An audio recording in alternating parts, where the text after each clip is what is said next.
Welcome to the Building Design Primetime Podcast, focused on providing valuable information for anyone looking to undertake a new build or extension project. We'll share our tips, tricks and stories from a building designer's perspective.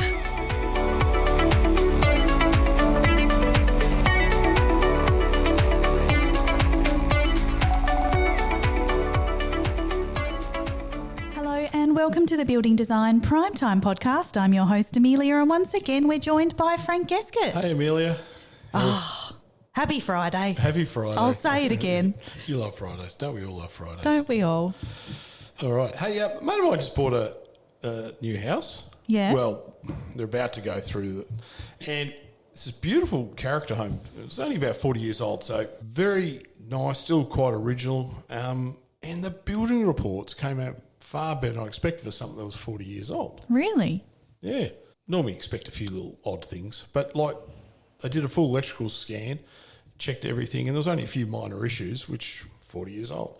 The air conditioning was in excellent condition and all met the requirements. There's a few appliances that need replacing, but that's not unusual.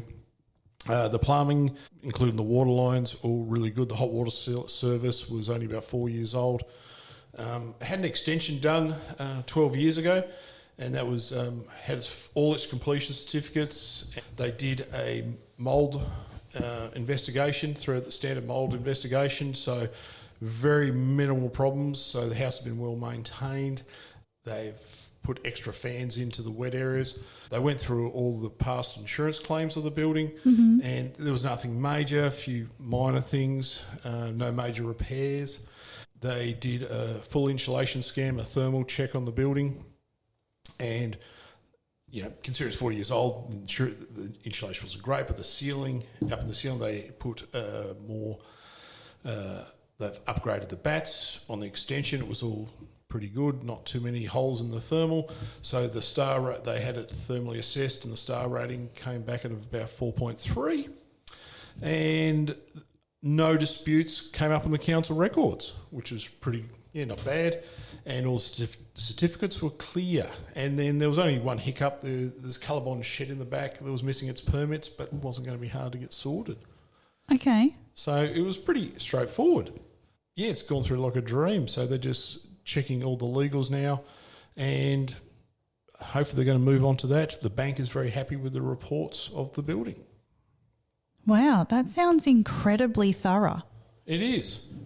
Shame it's a bit of a fantasy, isn't it? What are you talking about? Well, no such reports exist. What? This is a total fantasy.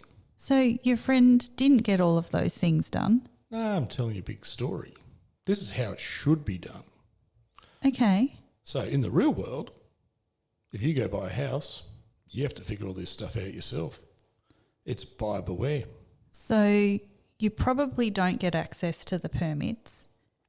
Only if you ask with the owner's permission. Yeah. No one checks the electrical. No. No one checks if the AC is okay.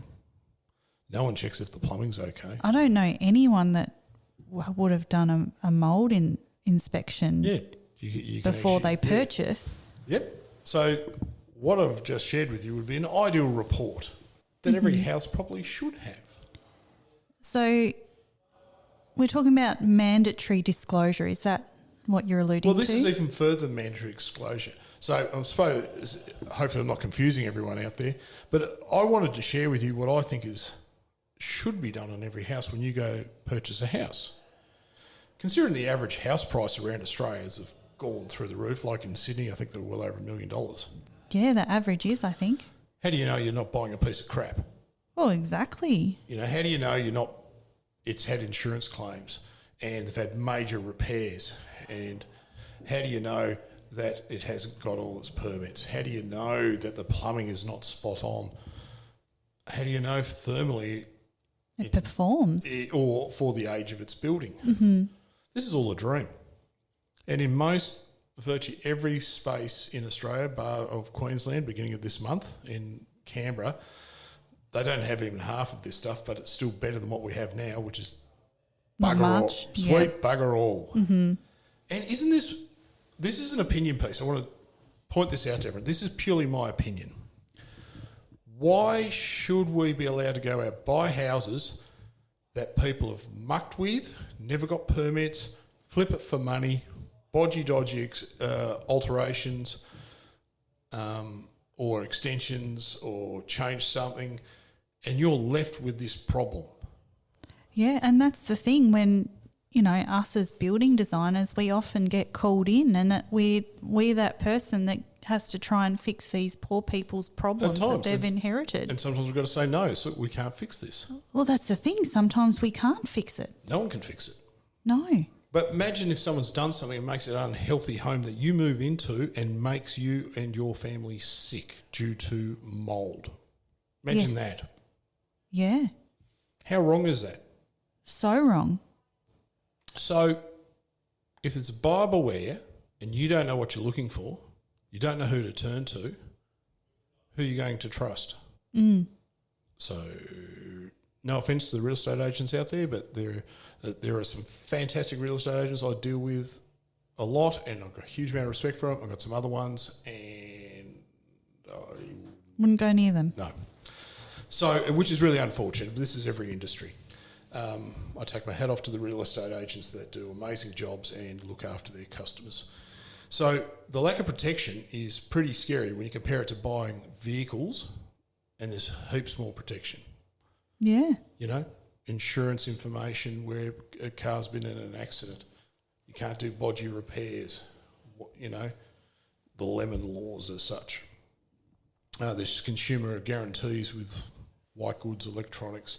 You know, there's all sorts of other protections, but why isn't there bigger protections on not just houses, units, stratas, apartments, all sorts of stuff? And you've seen all these people in Sydney that had some dodgy high-rises built, and people have lost everything.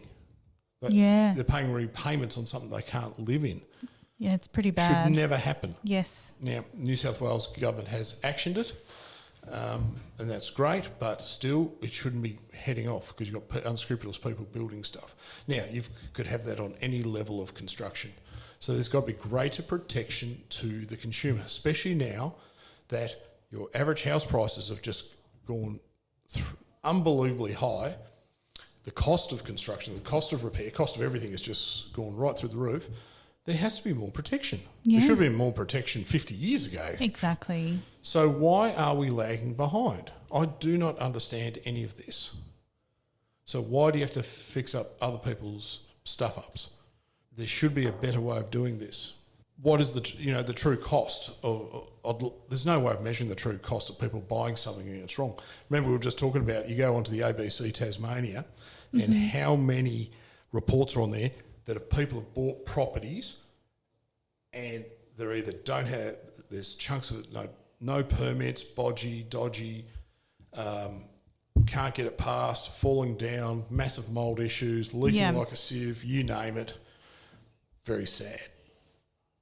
So I think part of the solution is simple protection. None of this complicated politician bullshit legislation, just bare bones, simple protection for customers.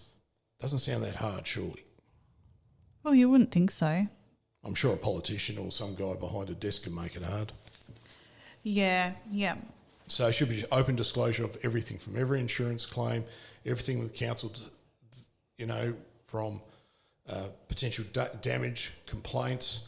There's a way of checking a lot of things. There's a way of measuring mould spores in the air. Yes. How people operated the home, looking under a house, through the structure. There's a ton of different ways to inspect a home. Now, it's not perfect, but it's better than what we're doing now. Yeah, anything's going to be better. So we need to get greater professionalism. This is only my opinion, so I've got to share that with everyone. It's not anyone else, it's just me. There needs to be more trust between the buyers and the sellers, fewer costly surprises, and greater professionalism in the property transactions. Because we've got to try and find a better way to protect mums and dads or young people or whoever's buying houses or units, apartments, whatever it may be, that can have an easy pathway so they are fully protected. So, yeah, there needs to be more truthfulness, I suppose, through the transactions. And unfortunately, there's so much money to be made in housing, there's going to be people that are going to do unscrupulous things. Yes. And there is no takeaway points. This is just an opinion piece. Yeah, I guess all we can really recommend is if you are in the market for a home, is that you do take the steps to do as much due diligence as possible. You know, get a building inspector to come and have a look. And if the real estate agent says, I don't like that building inspector, I don't want him on the house, you've got the right one. Yeah, that's true. Yes. I've had this happen twice. I've heard this. Yes. Which is very sad. So should never, real estate agents should allow whoever they like, the customer wants to check out the buildings. So yes. And, you know, maybe the owners are happy to disclose anything that they've had done and provide certificates for things. It's just a question you can ask. And the full search within the council for all the permits and then checking against what's actually on site. Yes, yes. So there are a few things you can do, but I guess they're just things you have to be aware of when you are in the market for a property. Do you reckon we could put something on our website for people can download? Sure. Just from our opinion? Yeah. It's just a free like a checklist. So then it helps you be fully aware and what expectations, when buying a property. Or have a listen back to one of our previous episodes. We had Wayne Gorman. Yep, building come inspector. In. Yep, pre-purchase inspector. Fascinating stuff. He told some pretty interesting stories of some things that he's found Good, on the bad, property. the ugly. Yes. Yeah. But definitely you can learn a lot from that and save yourself buying the wrong property. Exactly. Yes. Nice, short and sweet one today. It is. We might wrap it up there, folks. Thanks for listening to the Building Design Primetime Podcast. Catch us later.